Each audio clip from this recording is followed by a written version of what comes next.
This video is for educational purpose. Everything you will listen in this video is taken from internet or any book or any documentary which is available for public. कर लेना best है मेरे लिए, क्योंकि जो मैं पैसे कमा रहा हूँ उसी से मैं अपने दुश्मन को बलवान बना रहा हूँ। वही पैसे मुझे ही बर्बाद करने के लिए यूज हो रहे हैं। माफ करना, जिस उम्र में मुझे अपने मम्मी पापा का सहारा बनना था, उस उम्र में उन्हें हमेशा के लिए दुख देके जा रहा हूँ। ऐसा अतुल सुभाष का ये आखिरी वीडियो जो सोशल मीडिया पर पिछले 2 हफ्तों से तेजी से वायरल हो रहा है, आप सभी ने इसे देखा ही होगा। ये सिर्फ एक वीडियो नहीं बल्कि उसकी दर्द भरी कहानी है। शादी के बाद अतुल की पत्नी और उसके परिवार द्वारा किए गए मेंटल टॉर्चर, पैसा ऐंठने के लिए किए गए फेक कोर्ट केसेस की कहानी उसने बताई है। साथ ही इंसाफ की इस लड़ाई में कानून के घर में उसकी उम्मीदों को कैसे तोड़कर रख दिया गया। अतुल इतना असहाय और मजबूर हो चुका था कि उसने अपनी जिंदगी को खत्म कर लेना ही उचित समझा। मरने से पहले अतुल ने जो अपनी आखिरी इच्छाएं बताई हैं, उनमें एक इच्छा ऐसी है जिसे इंडियन जुडिशरी के मुंह पर एक जोरदार तमाचा कह सकते हैं। उसका कहना कि अगर उसे इंसाफ नहीं मिले तो मरने के बाद उसकी अस्थियां कोर्ट के बाहर किसी गटर में बहा दी जाए। शायद ही दुनिया में कभी किसी मरने वाले ने ऐसी इच्छा जाहिर की होगी। आज की कहानी हमारी नहीं बल्कि अतुल की कहानी है, जो अभी भी अधूरी है। Because justice is due.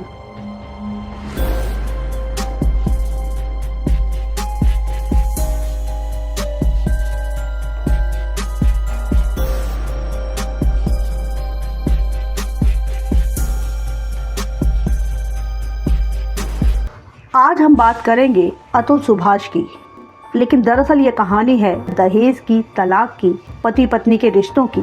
और जब ये रिश्ते घर की दहलीज पार करके कानून के कटघरे तक पहुंचते हैं, तब क्या क्या खेल खेले जाते हैं और कानून को मजाक बनाकर किसी को कैसे मरने के लिए मजबूर कर दिया जाता है। ये कहानी उसी से जुड़ी हुई है। 34 साल का अतुल सुभाष बिहार के समस्तीपुर का रहने वाला था। उसके परिवार में माता पिता और एक भाई थे। अतुल शुरू से ही पढ़ने लिखने में बहुत तेज था। उसने कंप्यूटर साइंस में पढ़ाई की। समय बीता, नई नई टेक्नोलॉजी आई, जिसके साथ दुनिया में AI मतलब आर्टिफिशियल इंटेलिजेंस का चलन बढ़ा, तो अतुल ने भी इसे सीखा और महारत हासिल की। फिर बेंगलुरु में उसे AI एक्सपर्ट के तौर पर अच्छी जॉब भी मिल गई। अतुल बेंगलुरु शिफ्ट हो गया। इधर माता पिता उसकी शादी के लिए एक पढ़ी लिखी लड़की की तलाश में थे, जो अतुल के साथ उसकी जिंदगी में बराबर साथ निभा सके। एक मैट्रिमोनियल साइट से निकिता सिंघानिया को अतुल के लिए पसंद किया गया और ये रिश्ता तय हो गया। निकिता और उसका परिवार जौनपुर का रहने वाला था। उसके परिवार में भी माता पिता और एक भाई थे। निकिता ने भी कंप्यूटर साइंस की पढ़ाई की थी। रिश्ता तय होने के वक्त वो एक कॉल सेंटर में जॉब करती थी। 26 अप्रैल 2019 को अतुल और निकिता की धूमधाम से शादी कर दी गई। दोनों परिवार बहुत खुश थे। शादी के कुछ दिनों बाद ही अतुल और निकिता बेंगलुरु पहुंच गए, जहां अतुल का घर था। पहला साल यूं ही बीत गया, लेकिन इतने समय में ही अतुल और निकिता के बीच नोकझोंक और मनमुटाव होने लगे। शादी के बाद निकिता अतुल से ज्यादा बातचीत नहीं करती थी। यहाँ तक कि हनीमून पर ही उसने अतुल को ये तक कह दिया कि उसे अतुल पसंद नहीं है। उसने सिर्फ माँ बाप के दबाव की वजह से ही उससे शादी की थी। अतुल ने अपने वीडियो में निकिता और अपने संबंधों को लेकर कई खुलासे किए हैं, जिनका जिक्र हम यहाँ कर भी नहीं सकते। यानी हनीमून के टाइम से ही निकिता का बर्ताव बहुत ही अजीब और चौंकाने वाला था। जैसे कई दिनों तक ना नहाना, साफ सफाई का ध्यान न रखना और 5-5 घंटों तक अपनी माँ से फोन पर बातें करना। 1 साल बाद निकिता प्रेग्नेंट हुई और यही वो टाइम था जब इन दोनों के रिश्ते में दरार पड़ने लगी। दरअसल इसी दौरान निकिता की हेल्प के लिए उसकी माँ निशा सिंघानिया जौनपुर से बेंगलुरु पहुँच गई। यहाँ रहने के दौरान निशा सिंघानिया ने अतुल और निकिता की पर्सनल लाइफ में दखलंदाजी करना शुरू कर दिया। उन्होंने निकिता को अलग अलग तरह से सलाह देना शुरू किया। निकिता का छोटी छोटी बात पर अतुल से झगड़ा शुरू हुआ। वो उससे बार बार पैसों की डिमांड करती। माँ की दखल की वजह से ही अतुल की शादीशुदा जिंदगी में दरार आने लगी थी, जिसका जिक्र अतुल ने अपनी कहानी में भी किया। इसी दौरान माँ के कहने पर ही निकिता ने अपने भाई अनुराग सिंघानिया की हेल्प के लिए कई बार अतुल से पैसे मांगे। अतुल ने एक बार 3 लाख और दूसरी बार 14 लाख तक निकिता के भाई को दिए, पर निकिता के परिवार का लालच बढ़ता ही जा रहा था, जिससे अतुल बहुत परेशान रहने लगा था। कुछ ही टाइम बाद निकिता और उसकी माँ ने 50 लाख रुपए की मांग की। अब अतुल ने साफ मना कर दिया कि उसके पास पैसे नहीं हैं, तो निकिता नाराज हो गई और इनका झगड़ा भी हुआ। अब अतुल ने न सिर्फ और पैसे देने से इनकार किया, बल्कि अपने पहले दिए हुए पैसे भी मांगना शुरू कर दिया। इससे तो निकिता और उसकी माँ बुरी तरह भड़क उठी। इनके बीच लगातार झगड़े बढ़ रहे थे। इसी बीच देश में कोरोना आ चुका था। एक ही घर की चार दीवारी में रहते हुए इनकी शादीशुदा जिंदगी बहुत ही कड़वी और डिस्टर्बिंग मोड पर आ चुकी थी। 20 फरवरी 2021 को निकिता ने एक बेटे को जन्म दिया, लेकिन फिर भी इनके रिश्ते में कोई सुधार नहीं हुआ। रिश्ता इतना बिगड़ चुका था कि बेटे के जन्म के 2 महीने के बाद ही निकिता अपने बेटे को लेकर मां के साथ जौनपुर वापस चली गई। लेकिन वहां पहुंचकर भी इन दोनों का झगड़ा यूं ही चलता रहा। अतुल ने निकिता को समझाने मनाने की बहुत कोशिश की। उसने निकिता को वापस आने के लिए भी मिन्नतें की, पर निकिता तो अलग होने और तलाक लेने की जिद पर ही अड़ी हुई थी, जैसे वो ये सब पहले से ही सोच कर बैठी थी। इसीलिए अतुल की हर कोशिश बेकार साबित हो रही थी। निकिता ने अब अतुल को फोन पर धमकाना शुरू कर दिया कि तुमने मेरे साथ अच्छा नहीं किया, कि तुम देखना मैं तुम्हारा क्या हाल करती हूँ, मैं तुम्हें बर्बाद कर दूंगी। अतुल को कुछ भी समझ नहीं आ रहा था कि वो क्या करे। 2022 में निकिता ने अतुल के खिलाफ पहला केस कोर्ट में दर्ज करवा दिया। अतुल ने भी वकीलों से सलाह लेना शुरू किया। इससे पहले कि अतुल कुछ कर पाता, वहाँ जौनपुर में उसके खिलाफ निकिता और उसके घर वालों ने एक एक करके 8 और केस दर्ज करवा दिए, जिनमें दहेज उत्पीड़न, डोमेस्टिक वायलेंस, अननेचुरल सेक्स जैसे मामलों के केसेस थे। यहाँ तक कि एक केस निकिता के पिता के कत्ल का भी था, यानी दफा 302 के तहत भी एक केस दर्ज कराया गया, जो कि एक नॉन बेलेबल ऑफेंस होता है। दरअसल निकिता के पिता की मौत शादी के 1 साल में ही हो गई थी। इस केस में निकिता के परिवार ने ये इल्ज़ाम लगाया कि अतुल उनसे लगातार 10 लाख रुपए दहेज की मांग कर रहा था। इसके चलते ही पिता को सदमा लगा और हार्ट अटैक से उनकी मौत हो गई। उनके हिसाब से अतुल इसीलिए दोषी है कि अगर वो दहेज नहीं मांगता तो पिता की सदमे से मौत नहीं होती। इन सभी केसेस में अतुल के साथ उसके बुजुर्ग माता पिता और भाई को भी आरोपी बनाया गया था। अब अतुल बेंगलुरु में था और केस चल रहे थे जौनपुर की कोर्ट में। जब भी कोर्ट की डेट होती, अतुल को बेंगलुरु से जौनपुर आना पड़ता, जिसके लिए 2 दिन लगते। आना जाना, वहाँ ठहरना, वकील की फीस, यानी काफ़ी टाइम और पैसा खर्च होता था। क्योंकि एक केस हत्या का नॉन बेलेबल ऑफेंस का भी दर्ज था, जिसकी डेट को अतुल मिस नहीं कर सकता था। पर 1-2 सुनवाई में ही ये केस रद्द हो गया, क्योंकि कोर्ट में निकिता ने अनजाने में ही ये कबूल कर लिया कि उसके पिता एक दिल के मरीज और डायबिटिक थे। उनका काफ़ी समय से दिल्ली के हॉस्पिटल में इलाज चल रहा था, यानी उनकी मौत अपनी लंबी बीमारी की वजह से हुई थी। दहेज मांगने वाली बात कोर्ट में साबित नहीं होने की वजह से ये केस रद्द हो गया। अतुल ने अपने वीडियो में पत्नी निकिता को बहुत ही चालाक और मौकापरस्त भी बताया, यानी सिर्फ अतुल को फंसाने और परेशान करने के लिए निकिता ने अपने पिता की मौत को ही बहाना बना डाला। ये केस तो रद्द हो गया, लेकिन अभी बाकी केसेस यूं ही चल रहे थे। अभी बहुत कमाल की बात थी कि वैसे तो इंडिया में एक शहर में ही पुलिस किसी अलग थाने का केस कभी नहीं लेती, न रिपोर्ट दर्ज होती है और लोगों को अलग अलग थानों के चक्कर लगवाए जाते हैं। लेकिन यहाँ निकिता के हिसाब से उसके साथ सब कुछ बेंगलुरु में हुआ, चाहे वो दहेज उत्पीड़न हो, डोमेस्टिक वायलेंस हो या बाकी और कुछ। लेकिन केसेस जौनपुर की अदालत में दर्ज किए गए और वहाँ से समन भी इशू होते रहे। यहीं से अदालतों में फैले भ्रष्टाचार का पता चलता है, जहाँ पैसे देकर आप कहीं से भी किसी के भी खिलाफ केस दर्ज करवा सकते हैं। निकिता को पता था कि अगर वो बेंगलुरु में केस दर्ज करती है तो अतुल बहुत आसानी से इन्हें हैंडल कर सकता था, लेकिन इससे वो अतुल को टॉर्चर या प्रेशराइज नहीं कर पाएगी और फिर उसे डराना या उससे पैसे वसूलना बहुत मुश्किल हो जाएगा।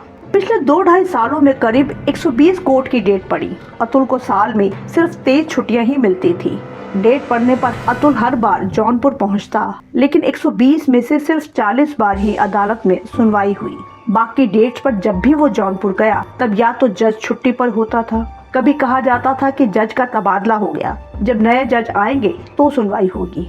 कभी वकीलों की हड़ताल होती थी, कभी अगर किसी वकील या जज की मौत हो जाती तो अदालतों में काम ठप हो जाता। यानी 40 डेट्स के अलावा बाकी सभी टाइम वो जौनपुर से बैरंग ही वापस लौटा। ऑफिस में छुट्टियां मैनेज करना, काम ठीक से ना कर पाना, लगातार पैसे खर्च होना और फिर इतनी दूर जाकर भी कोई सुनवाई ना होना। अतुल इससे बहुत ज्यादा मेंटल प्रेशर में था। अतुल के अलावा उसके माँ बाप और भाई को भी आरोपी बनाया गया था, तो वो भी समस्तीपुर से जौनपुर कोर्ट केसेस के लिए चक्कर लगा रहे थे।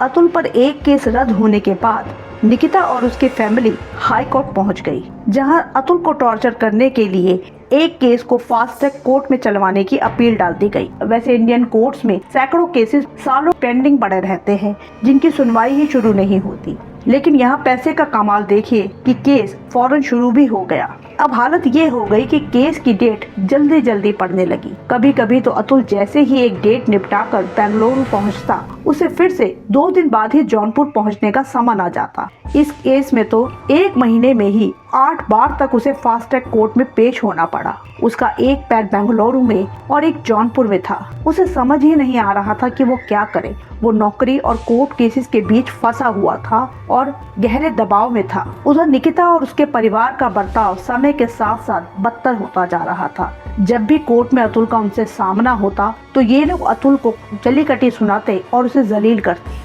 अतुल का बेटा कुछ ही महीनों का था जब निकिता उसे लेकर घर से चली गई थी। अतुल ने अपने बेटे को तब से देखा ही नहीं था। हर सुनवाई पर पूरा परिवार कोर्ट में आता था, पर वो कभी भी अतुल के बेटे को लेकर वहाँ नहीं आते थे।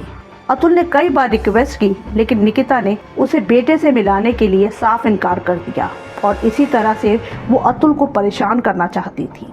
इसी सुनवाई के दौरान भ्रष्टाचार का खेल शुरू हो गया था। जिस फैमिली कोर्ट में तलाक का केस चल रहा था, वहाँ की महिला जज रीता कौशिक ये वो शख्स थी जिसने अतुल की तकलीफों को बढ़ाकर उसके इंसाफ की हर उम्मीद को तोड़ कर रख दिया।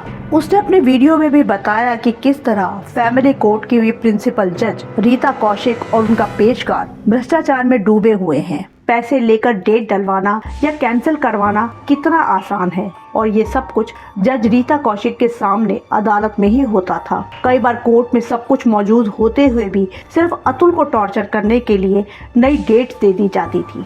अतुल को कहना था कि इस केस को निपटाने के लिए रीता कौशिक की तरफ से 5 लाख रुपयों की मांग की गई थी, पर अतुल ने रिश्वत देने से साफ मना कर दिया। इसी तरह की मुश्किलें अतुल झेल रहा था। ऐसे ही एक बार रीता कौशिक की अदालत में अतुल ने अपना दर्द बयान करते हुए जब ये कहा कि इस तरह के फेक केसेस में लोग अक्सर सुसाइड कर लेते हैं, तब निकिता ने उसे धमकाते हुए कहा कि तुम अभी तक जिंदा क्यों हो, तुम सुसाइड क्यों नहीं कर लेते। निकिता की मां ने भी कहा, हमने तो सोचा था कि तुम अभी तक मर चुके होगे। उसकी ये बात सुनकर जज रीता कौशिक उसे रोकने की बजाय ठहाका लगाकर हंसने लगी। जब अतुल ने कहा कि अगर मैं मर गया तो तुम्हें पैसे कैसे मिलेंगे, तुम लोगों की पार्टी कैसे होगी, तब निकिता ने कहा कि अगर तुम मर भी गए तो पैसे तुम्हारे घर वालों को देने पड़ेंगे। आखिर मैं उस घर की बहू हूँ और मेरा उस घर की वसीयत पर पूरा हक है। और ये सब जज रीता कौशिक की अदालत में उनके सामने हो रहा था और रीता कौशिक ये सब सुनकर हंसती रही।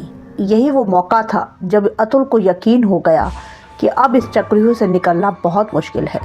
जिस कोर्ट में वो इंसाफ की लड़ाई लड़ रहा है, ऐसे जज के होते हुए उसे इंसाफ कभी भी नहीं मिलेगा। पैसों के लिए ये लोग किसी भी हद तक जा सकते हैं। जो जज उसकी हालत पर हंस रहा हो, ऐसे में क्या उम्मीद बाकी रह जाती है।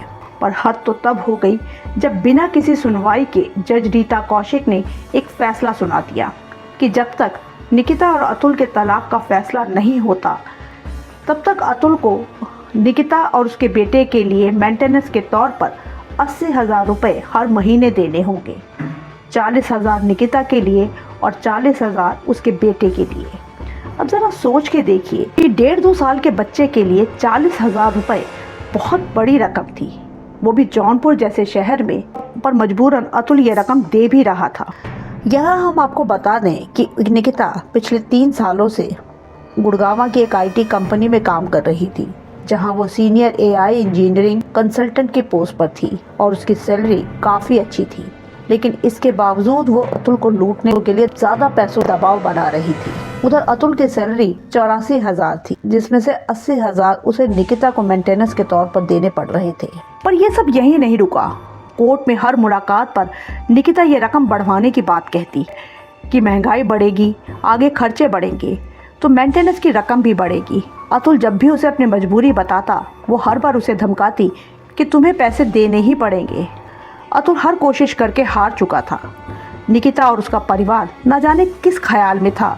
अतुल ने भी अपने वीडियो में यही कहा कि उसे एक ATM मशीन की तरह इस्तेमाल किया जा रहा था कि उससे जितना ज़्यादा हो सके उतना ज़्यादा पैसा ऐंठ लो।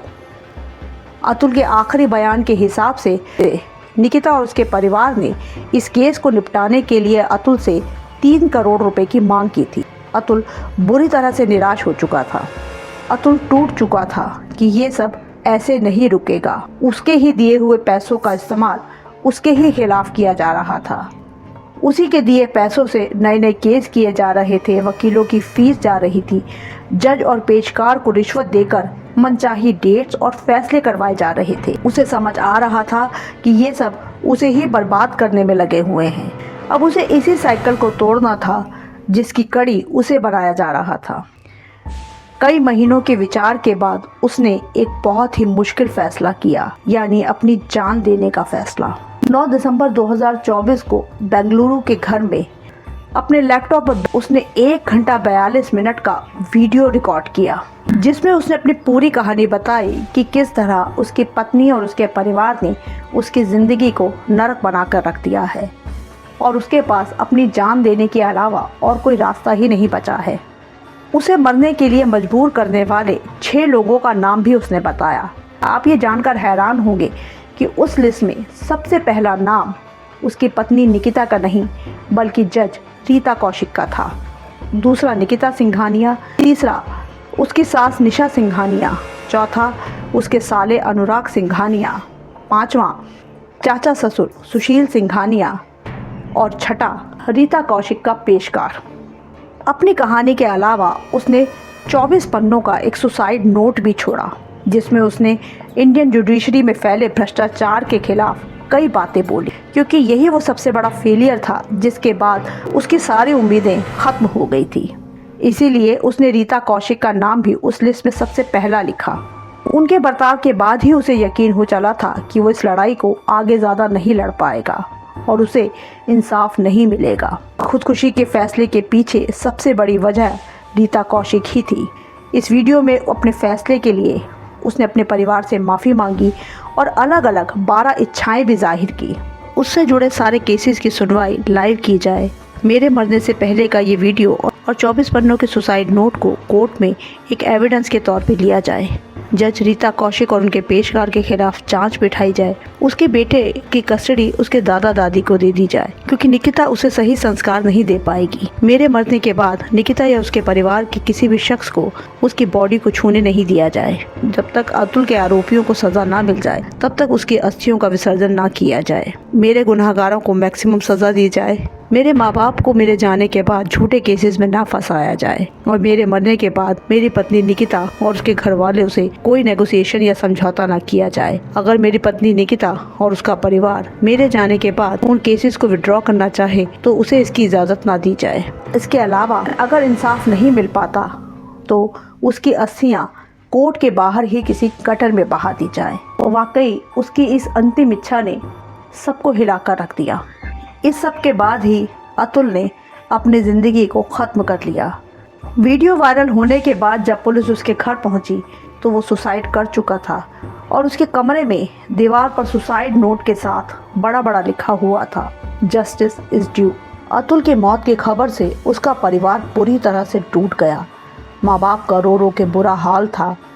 ये खबर मीडिया में आने के बाद पूरे देश में एक बार फिर से पुरुषों के प्रति फेक केसेस और 498 के मिसयूज पर बहस शुरू हो गई। पूरे देश में चर्चा का बाजार फिर से गर्म हो गया कि औरतों की रक्षा के लिए बनाए गए कानूनों की आड़ में सताए गए पतियों के लिए इंसाफ कहाँ है। अतुल की मौत के बाद पूरे देश में इस तरह के केसेस पर जन आक्रोश उबल पड़ा। लोग बहुत गुस्से में हैं।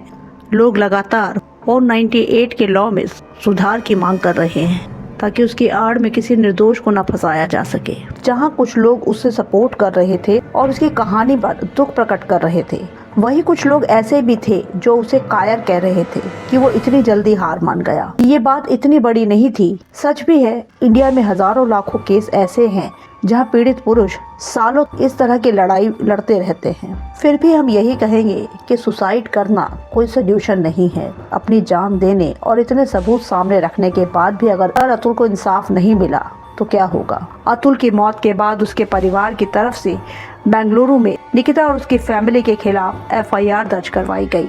बेंगलुरु पुलिस कार्रवाई करते हुए जब जौनपुर उनके घर में उन्हें अरेस्ट करने पहुंची, तब तक निकिता अपने परिवार सहित घर से गायब हो चुकी थी। पुलिस ने जौनपुर के इनके घर पर नोटिस भी लगाया, लेकिन इनका कहीं अता पता नहीं था।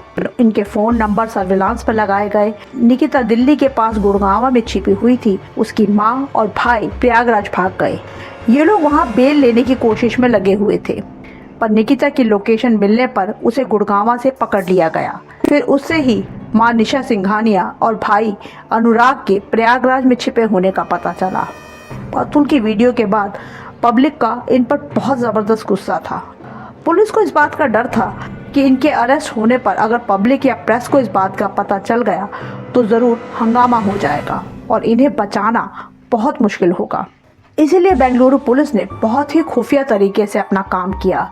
ये चुपचाप प्रयागराज पहुंचे और वहां के होटल से निशा और अनुराग सिंघानिया को इन्होंने अरेस्ट किया। पब्लिक और प्रेस से बचने के लिए इन्हें उसी रात फ्लाइट से बेंगलुरु ले जाया गया। अब ये तीनों पुलिस हिरासत में है। उधर एक और आरोपी सुशील सिंघानिया को पुलिस ढूंढ रही है, लेकिन इन पर क्या कार्रवाई होगी ये देखना भी बाकी है। अरेस्ट होने के बाद निकिता के रोज अलग बयान देने से इस केस में नए नए खुलासे हो रहे हैं। अतुल के माँ बाप लगातार इंसाफ की मांग कर रहे हैं।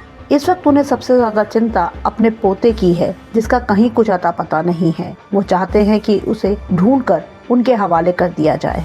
एक खबर ये भी है कि अतुल ने अपना जो सुसाइड नोट सोशल मीडिया पे अलग अलग जगह टैग किया था, उसमें से एक इम्पॉर्टेंट फाइल भी डिलीट होने की खबर मीडिया में आ रही थी। न जाने इस केस में भी क्या क्या देखना बाकी है, बिकॉज जस्टिस इज ड्यू। अगर आपको हमारा काम पसंद आ रहा है तो वीडियो को लाइक और चैनल को सब्सक्राइब ज़रूर कर लें। मिलते हैं नेक्स्ट वीडियो में।